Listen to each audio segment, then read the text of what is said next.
அன்னை மாயையின் ஆணைப்படி சூரபன்மன் தனது பெரும் அசுர சேனைகளுடன் வடத்வீபத்தை நோக்கி பயணம் தொடங்கினான். மகாசமுத்திரம் போல பெருகிய அந்தச் சேனையின் முன்னும் பின்னும் சிங்கமுகாசுரனும் தாரகனும் உடன் வந்தனர். அந்த பயணத்தின் நடுவில் எதிரே சுக்ரச்சாரியார் தோன்றினார்.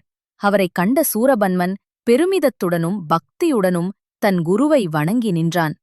குருதேவா, என் யாகம் எவ்வித இடையூறும் இல்லாமல் வெற்றியடைய வேண்டும். அதற்கு உங்கள் அருள் அவசியம் என்று பணிவுடன் வேண்டினான். அப்போது சுக்ரச்சாரியார் மகா மிருத்யுஞ்சய மந்திரத்தை முறைப்படி அவனுக்கு உபதேசித்தார். வடத்வீபத்தை அடைந்த சூரபன்மன் மலையளவு உயர்ந்த மதிர் சுவர்களையும் 1000 யோசனை பரப்பளவு கொண்ட பிரம்மாண்ட ஹோமகுண்டத்தையும் அதைச் சுற்றி 108 அக்னிகுண்டங்களையும் அமைத்தான்.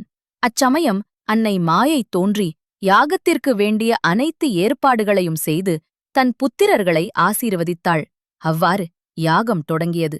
சூரபன்மன் செய்த அந்த வேள்வியின் அனல் உலகங்களையே அஞ்சச் செய்யும் அளவுக்கு பெரும் சக்தியுடன் எழுந்தது.